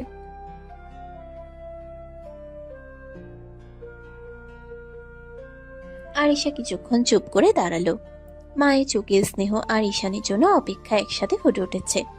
অবশেষে আরিশা মন থেকে মাথা নেড়ে সম্মতি জানালো। আচ্ছা মা, আজ থাকবো। আরিশা রুমে ধীরে ফিরে আসে। ঈশান বিছানার পাশে বসে তাকিয়ে আছে, চোখে আগুন আর উচ্ছ্বাসের মিশেল। কি ব্যাপার, চলে আসলে কেন? মা যেতে দিল না। ঈশানের চোখে একরাশ খুশি ছড়িয়ে পড়ে। সে দ্রুত এগিয়ে এসে আরিশাকে জড়িয়ে ধরে বলল, আমার শাশুড়ি মা বুঝলো, আমাকে বাঁচিয়ে রাখলেন, ধন্যবাদ, তাকে অনেক ধন্যবাদ। আর কি বলবো, মা বলল আজ বাইরে যেও না। ঠিকই বললেন, আজ শুধু আমরা থাকবো। সারাদিন ঈশান আরিশাদের বাড়িতেই থাকলো। বিকেল পর্যন্ত দুজন একসাথে সময় কাটালো। ক্লান্তি, হেসে খেলে ছোট ছোট মুহূর্তের আনন্দ। এরপর ঈশান বাড়ি থেকে বের হয়ে বন্ধুদের সঙ্গে আড্ডা দিতে গেল। বন্ধুরা চোখ বড় করে তাকিয়ে বলল, কই ছিলি রে আজ? বউয়ের কাছে ছিলাম। মজা করিস নাকি? মজা কোন দুঃখে করব, এটা সত্যি। তুই তো বিয়ে করিস নাই রে, বলিস নাই কেন? আরও 1 বছর আগে করেছি। বলিস নাই কেন? এতদিন বউ মানতো না, তাই বলি নাই, এবার একটু মানছে, তাই বললাম। বন্ধুরা অবাক হয়ে একবার চুপ করে থাকে। তারপর সবাই হেসে ওঠে। ঈশানের চোখে হালকা উষ্ণতা আর খুশি। রাতের নীরবতায় ঈশান বাড়ির বাগানে ঢুকতে মায়ের কণ্ঠ ভেসে আসে। মা বসেছিলেন, ছেলের মুখের দিকে তাকিয়ে বুঝে নেন আজ কিছু একটা বদলেছে। কি রে ঈশান, আরিশা কি তোকে মেনেছে? ঈশান জুতা খুলতে খুলতে হালকা হাসে, চোখে ক্লান্তি কিন্তু তার চেয়েও বেশি আশা। পুরোপুরি না, তবে কিছুটা মেনেছে। তাহলে হলো, একদিন কি সব হয় নাকি? এবার বাড়ি আনার ব্যবস্থা কর। দেখি মা, কথা বলে দেখি সে কি বলে। ধৈর্য ধরিস, ও শক্ত মেয়ে, কিন্তু মনটা খারাপ না। ঈশান মাথা নেড়ে সম্মতি জানায়। মনের ভিতর আরিশার মুখটা ভেসে ওঠে, রাগী চোখ, কঠিন কথা আর তার আড়ালে লুকিয়ে থাকা দ্বিধা। একদিন ঠিকই মানবে, পুরোপুরি। রাত আরো গভীর হয়, কিন্তু ঈশানের চোখে ঘুম নেই। সেখানে শুধু অপেক্ষা আর ভবিষ্যতের স্বপ্ন। পরের দিন সকালটা ঈশানের জন্য অদ্ভুত রকমের টান টান। মনটা ঠিক মতো স্থির হচ্ছিল না। তবুও নিজেকে সামলে থানার সামনে এসে দাঁড়ায় সে। থানার গেটের ভেতরে ঢুকতেই চারপাশে চেনা গম্ভীর পরিবেশ, ইউনিফর্ম করা কণ্ঠ, দ্রুত পায়ের শব্দ। ঈশান গেটের পাশে দাঁড়িয়ে থাকা কনস্টেবলটার দিকে এগিয়ে যায়। ভাই, একটু আরিশা ম্যামকে ডাকবেন। কনস্টেবল ঈশানের দিকে সন্দেহ ভরা চোখে তাকায়, উপর নিচে একবার ভালো করে দেখে নেয়। আপনি কে? ওনার হাজবেন্ড। কি বলেন? আরিশা ম্যাম তো কখনো। জানি, কিন্তু কথাটা সত্যি। কনস্টেবল আর কিছু না বলে ভেতরের দিকে চলে যায়। কিছুক্ষণ পর থানার ভেতর থেকে পরিচিত শক্ত পায়ের শব্দ শোনা যায়। আরিশা বেরিয়ে আসে, ইউনিফর্মে গাম্ভীর্য, চোখে চিরচেনা কঠোরতা। চোখে পড়তেই ঈশানকে দেখে থমকে যায় সে। তুমি এখানে কেন? তোমার সাথে কথা বলতে এসেছি। থানা কোনো গল্প করার জায়গা না ঈশান। জানি, তাই তো বাইরে দাঁড়িয়ে আছি। এক মুহূর্ত চুপচাপ। চারপাশে লোকজনের কৌতূহলী দৃষ্টি আরিশা টের পায়। আরিশা জানে এখানে দাঁড়িয়ে গল্প করলে তাকে কৈফিয়ত দিতে হবে, তাই বলল, 10 মিনিট, এর বেশি না। 10 মিনিটই যথেষ্ট। দুজন থানার গেটের বাইরে এসে দাঁড়ায়। রোদে আরিশার মুখ আরো কঠিন লাগছে। ঈশান একবার সে মুখে তাকিয়ে দেখলো ভালো করে। বলো, কি বলতে এসেছো? মা বলেছে তোমাকে বাড়ি আনার কথা ভাবতে। এত সহজ নাকি? না, তাই তো ভাবছি, জোর করছি না। কথার মাঝখানে হালকা নীরবতা নামে। 10 মিনিটের ভেতর যেন কত কথাই জমে আছে। আরিশা মুখ ফিরিয়ে নেয়। এখন যাও, ডিউটিতে আছি। ঠিক আছে, কিন্তু একদিন কথা বলতে দেবে শান্তভাবে। আরিশা কিছু বলে না, শুধু একবার তাকায়। সেই তাকানোয় রাগের সাথে একটু দ্বিধাও লুকিয়ে থাকে। থানার গেটের সামনে তখনও মানুষের আনাগোনা। আরিশা ঘড়ির দিকে তাকিয়ে ডিউটিতে ফেরার প্রস্তুতি নিচ্ছিল। হঠাৎ ঈশান আচমকা আরিশার হাতটা ধরে ফেলে। এই হাত ছাড়ো, কি করছো? একটু এদিকে আসো। কেন? তোমাকে লাগবে এখানে। পাগল হয়েছো? না, একটু না। চলো গাড়িতে। ঈশান, মাথা খারাপ নাকি? এটা থানা। তাতে কি, আমি কি চুরি করছি? নিজের বউয়ের সাথে একটু রোম্যান্স করব, এতে এত ভয়? একদম বেহায়া। বেহায়া তো তোমারই। ছেড়ে দাও বলছি। কিন্তু ঈশান আর শোনে না। হালকা টানেই তাকে নিজের গাড়ির দিকে নিয়ে যায়। চারপাশে কেউ তেমন খেয়ালও করে না, সবাই নিজের কাজে ব্যস্ত। গাড়ির দরজা খুলে। ওঠো। না। 5 মিনিট, তারপর নিজে নেমে যাবে, কসম। আরিশা এক মুহূর্ত থামে, রাগে বুক ধড়ফড় করছে, তবু অজান্তেই গাড়িতে উঠে পড়ে। দরজা বন্ধ হতেই চারপাশ নিস্তব্ধ। এখন বলো, নাটক কেন? কারণ আমি তোমাকে একটু নিজের করে চাই। এই করা ম্যাডামটা না, আমার আরিশাকে। এসব কথা থানার সামনে বলা যায়? তাই তো গাড়িতে এনেছি। গাড়ির ভেতরটা নিঃশব্দ। বাইরের কোলাহল যেন দরজার বাইরে আটকে গেছে। ঈশান ধীরে ধীরে আরিশার কাছে ঝুঁকে আসে। কোনো তাড়া নেই, কোনো জোরও না, শুধু নরম একটা উপস্থিতি। ঈশান আস্তে করে আরিশার গলার পাশে মুখ নামায়, তারপর গলায় মুখ ডুবিয়ে কিস করতে লাগলো। আরিশা কেঁপে ওঠে। ঈশান, কেউ দেখবে। ঈশান চুমু থামায় না, যেন এই মুহূর্তে সে হাতছাড়া করতে চায় না। ঈশান আরো গভীরভাবে গলায় মুখ ডুবিয়ে ফিসফিস করে বলে, দেখবে না সোনা, গাড়ির দরজা বন্ধ, একটু আদর করে ছেড়ে দেব, চিন্তা করো না। আরিশা কিছু বলার আগে ঈশান ধীরে তার ঠোঁটের দিকে ঝুঁকে পড়ে, তারপর ঠোঁট কামড়ে ধরে কিস করতে লাগলো। এবার আরিশা আর পিছিয়ে যায় না। অজান্তেই তার হাত উঠে যায় ঈশানের চুলের ভেতর, আঙ্গুল গেঁথে ধরে। কিছু মুহূর্ত থাকে যেখানে রাগ, ভয়, নিয়ম সব চুপ করে যায়। থেকে যায় শুধু চাপা অনুভূতি আর জমে থাকা না বলা কথা। ঈশান ধীরে ধীরে কিস শেষ করে কপাল ঠেকিয়ে রাখে আরিশার কপালে। বলেছিলাম না আমি জোর করব না, তোমার ইচ্ছেতেই থামবো। আরিশা চোখ নামিয়ে নেয়, কিছু বলে না, কিন্তু তার হাতটা এখনো ঈশানের চুলে আটকানো। গাড়ির ভেতর নিঃশ্বাসের শব্দটা কিছুটা ভারী হয়ে ওঠে। গাড়ির ভেতরে নীরবতা ভেঙে ঈশান ধীরে সরে আসে, চোখে একরাশ দুষ্ট হাসি, গলায় নরম সুর। এখন যাও, ডিউটি করো। আরিশা আয়নায় নিজের মুখটা একবার দেখে নেয়, ঠোঁটের হালকা লালচে ভাব দেখে রেগে যায়।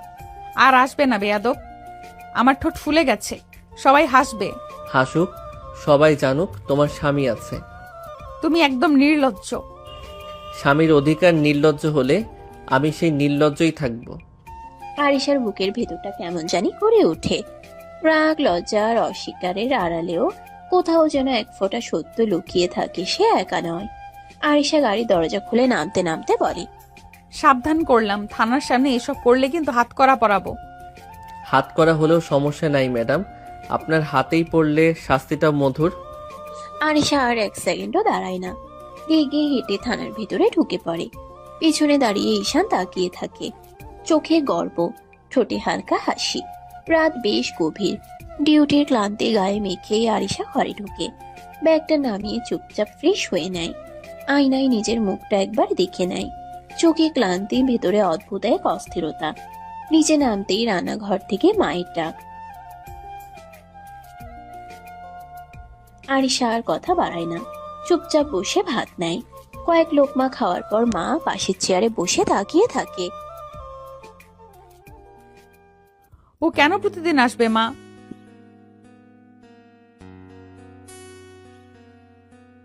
মা প্লিজ এই বিষয়টা এইভাবে বলো না।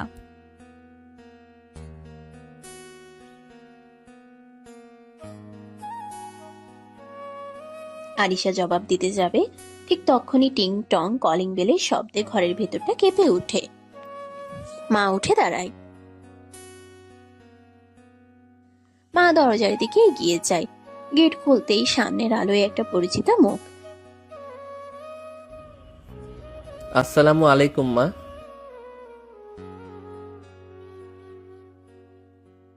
দেরি হয়ে গেছে জানি, ভাবলাম একবার দেখে যাই।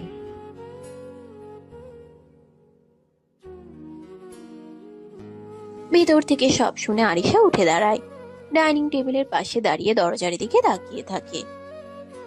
ঈশান ঘরে ঢুকতেই দুজনেই চোখাচোখি হয়। এক মুহূর্তে নীরবতা। মা খেয়াল করে দুজনের দিকে তাকায়।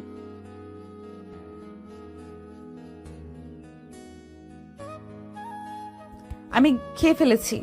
সমস্যা নাই মা, আমি একটু বসেই যাব।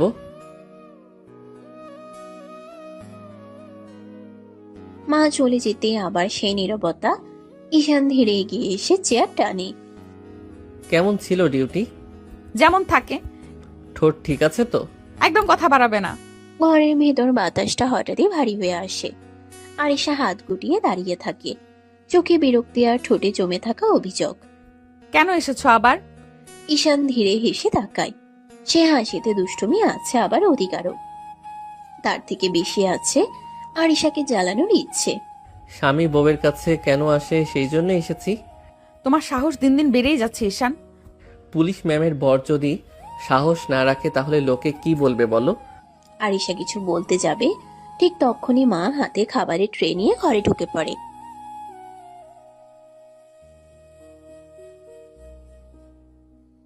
ধন্যবাদ মা, আপনি না থাকলে আমার পেটই চলতো না। যে বউ আমার।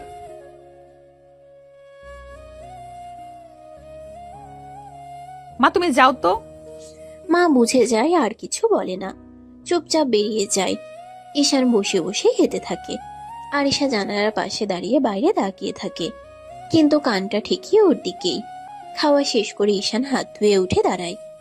আমি একটু রুমে যাই। কে বলেছে আমার রুমে যেতে? এই বাড়িতে আমার বউয়ের একটা রুম আছে, আমি সেখানেই যাব। আরিশা কিছু বলার আগে ঈশান হেঁটে তার রুমের দিকে চলে যায়। কিছুক্ষণ পর আরিশাও রুমে ঢুকে। দরজা বন্ধ হতেই ঈশান পিছন ফিরে তাকায়। রাগ করলে তোমাকে আরো সুন্দর লাগে জানো। একদম বাজে কথা বলবে না। আমি শুধু সত্যি বলি আরিশা, তুমি যতই শক্ত হও দেখতে কিন্তু মাশাআল্লাহ। ঘরের ভেতর নরম আলো, জানালার পর্দা একটু নড়ে উঠছে। ঈশান বিছানার পাশে দাঁড়িয়ে, চোখে সেই চেনা দুষ্টু আত্মবিশ্বাস। শাড়ি পরে আসো। তোমার কথা মতো চলতে পারবো না, আমি যা ইচ্ছে তাই করব। ঈশান হালকা হেসে আলমারির দিকে এগিয়ে যায়। দরজা খুলে একটার পর একটা শাড়ি সরিয়ে শেষমেশ একটা হালকা রঙের শাড়ি বের করে। তাহলে আমি পরিয়ে দেই। কি বেয়াদবি করছো তুমি? একটু পরেই তো সব দেখবো। এত লজ্জা কিসের ম্যাডাম? আরিশার রাগে গাল লাল হয়ে যায়। সে ঝট করে শাড়িটা ঈশানের হাত থেকে কেড়ে নেয়। একদম বাড়াবাড়ি করো না। এই বলে সে দ্রুত বাথরুমের দিকে চলে যায়। দরজা বন্ধ হতেই ভেতর থেকে লক দেওয়ার শব্দ। ঈশান বাইরে দাঁড়িয়ে হেসে ফেলে। তাড়াতাড়ি আসবেন কিন্তু, শাড়িতে আপনাকে দেখার খুব ইচ্ছে। বাথরুমের ভেতর আরিশা আয়নার সামনে দাঁড়িয়ে গভীর নিঃশ্বাস নেয়। হাত কাঁপছে রাগে না অস্বস্তিতে, সে নিজেই বুঝতে পারে না। কিছুক্ষণ পর দরজা খুলে যায়। আরিশা ধীরে বের হয়, শাড়িটা পরা, চুল আলগা করে বাঁধা। ঈশান এক মুহূর্ত থেমে যায়, চোখ সরাতে পারে না। দেখো, আমি তো বলেছিলাম শাড়িতে তোমাকে আলাদা লাগে। তাকিয়ে থাকো না। আমার কাছে এটা অনেক বড় ব্যাপার, কারণ তুমি আমার বউ। আরিশা কিছু বলে না, শুধু জানালার দিকে তাকিয়ে থাকে। বুকের ভেতর অদ্ভুত একটা টান। ঘরের আলোটা নরম হয়ে আসে, বাইরের রাত গাঢ়। ঈশান ধীরে আরিশার কাছে এগিয়ে আসে। ঈশান কানের কাছে মুখ এনে খুব নিচু গলায় বলে, আজ তোমাকে অনেক আদর করব সোনা, তুমি পাগল হয়ে যাবে। আরিশা কিছু বলার আগে ঈশান ঠোঁটে ঠোঁট ডুবিয়ে দিল আরিশা কিছু বলার আগে ঈশান ঠোঁট ডুবিয়ে দিল আরিশার ঠোঁটে। কিস করতে লাগলো পাগলের মতো। আরিশার শরীর কেঁপে ওঠে, তবু সে সরিয়ে নেয় না নিজেকে। ঈশান তাকে খুব সাবধানে কোলে তুলে বিছানায় শুয়ে দেয়। ঈশান চুপ, আজ কিছু বলার দরকার নেই, আজ শুধু চুপ থাকো। আরিশা আর কিছু বলে না। সে জানে এই মানুষটা তার স্বামী, এই স্পর্শে দখল আছে, কিন্তু অচেনা কিছু নেই। ঈশান তার হাত দুটো নিজের হাতের ভিতর নেয়। 1 বছর ধরে কত কিছু জমেছিল জানো?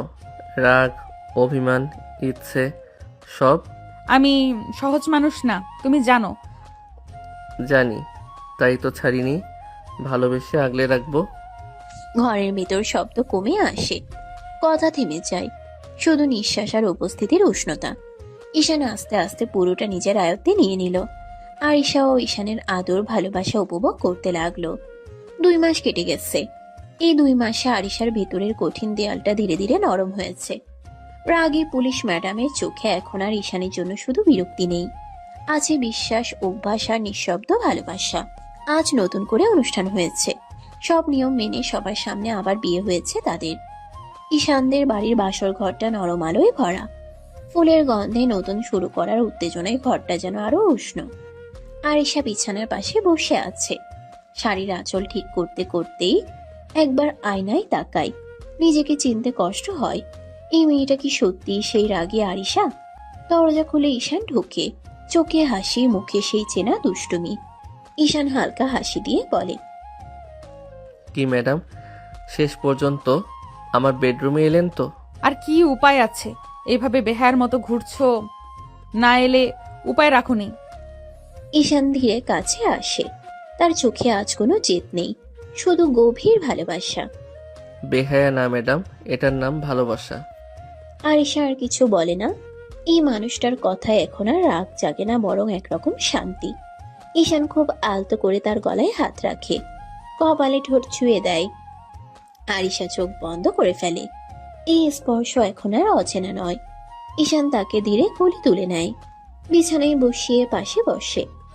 জানো, এখন আর তুমি শুধু পুলিশ ম্যাডাম না, তাহলে কি? আমার ঘর, আমার শান্তি। আরিশা প্রথমবার নিজে থেকে ঈশানের কাঁধে মাথা রাখে। কোনো বাধা নেই, কোনো ভয় নেই। ঈশান ধীরে ধীরে আরিশাকে শুয়ে দিয়ে কিস করতে লাগলো। আরিশাও বাধা দিল না। ঈশান এক হাত দিয়ে আরিশার শাড়ির আঁচল ফেলে দিয়ে বুকে মুখ ডুবিয়ে কিস করতে লাগলো। আরিশা ও ঈশানের স্পর্শে বেসামাল হয়ে গেছে। আস্তে আস্তে দুজন ভালোবাসার গভীর সাগরে ডুব দিল। সমাপ্ত।